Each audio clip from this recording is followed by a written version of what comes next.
17, you can do that. Luke chapter 17.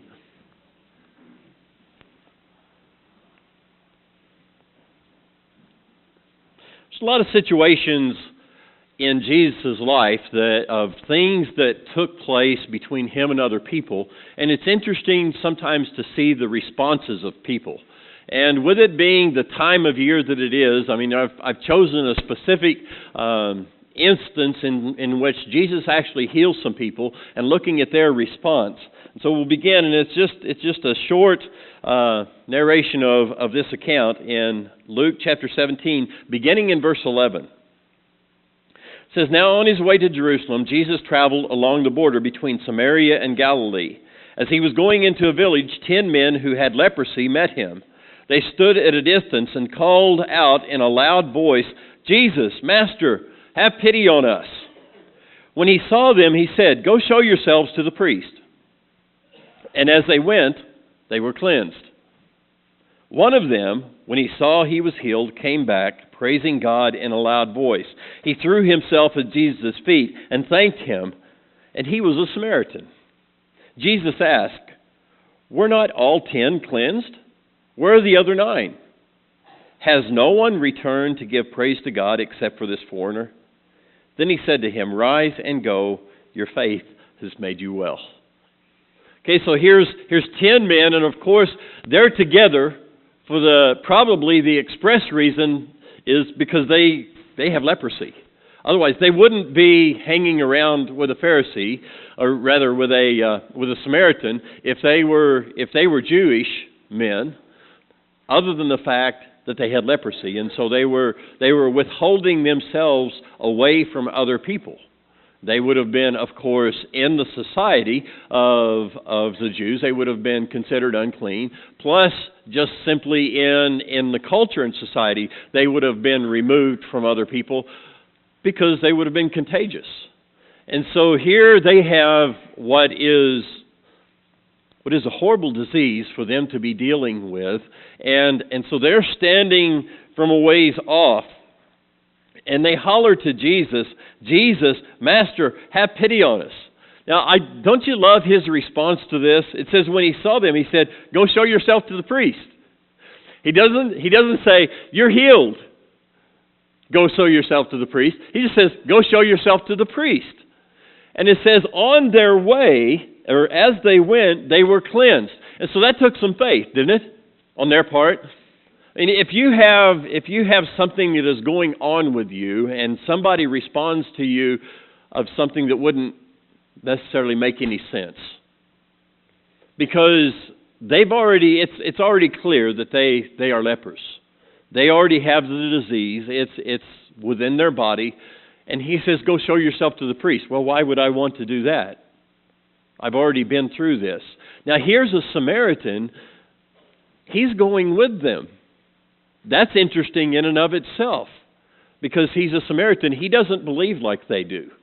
He doesn't have the same priest for him to go to. He doesn't even worship in Jerusalem. And so here's this Samaritan, and he's going with them because that's what Jesus said to do. And so they have some faith in Jesus. It's not that they don't have faith, because they're going away to show themselves to the priest. Well, the reason they would show themselves to the priest is because under the system of law that they're living under, and we've talked about this some even recently, of course, you have the Roman government that is over everybody, but they allow the government that's within Israel, that's a religious government, but at the same time it has the authority over the people that are there. Of course, Rome having the final say over all of that, but they would show themselves to the priest for the priest to say that they are clean. In other words, that they could be among other people if they had been healed from this. And so that's the reason that they're going to the priest, and the Samaritan going with them. So that in itself is an amazing thing. He's showing the faith to do exactly what Jesus said to do. And of course, he's been hanging around with the Jews, and he may have, you think, well, maybe he's a proselyte from this time. That he's learned some things from them, and he may be a proselyte. But it doesn't indicate that in any way. So he's going as well. But they're going, and they're cleansed while they're on their way. One of them. And we know, as we just read, he was the one that was a Samaritan. One of them, when he saw he was healed, came back praising God with a loud voice. You get this idea that they're walking on their way to the priest. They're going to Jerusalem to show themselves, and they're cleansed. And he immediately, he turns and he runs back to wherever Jesus is at. We don't know how far it was. We don't know, whether the others just dispersed or whether they kept walking to go show themselves to the priest. But this guy cannot contain it. He comes back to thank Jesus. It says he comes back with a loud voice.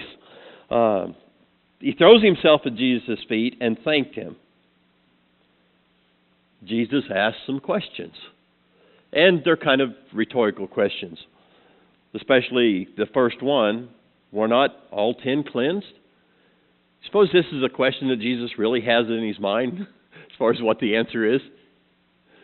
Wasn't there 10 that were cleansed? I mean, Jesus wasn't with them when they were cleansed, was he?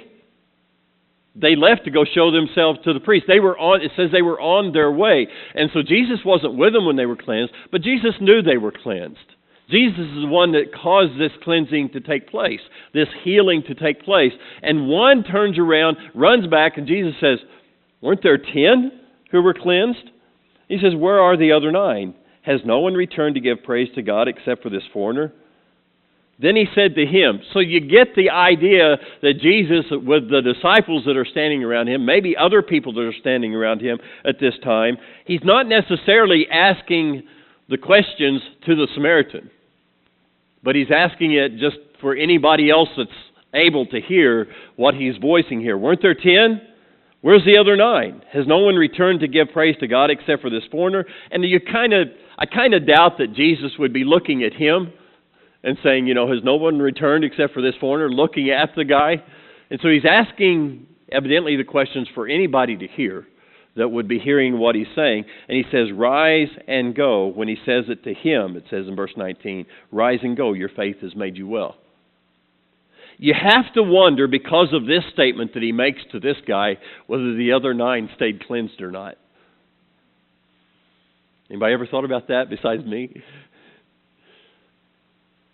But he says, rise and go, your faith has made you well. Well, it took faith on their part too, did it not? It took faith on their part to begin the journey to go show themselves to the priest.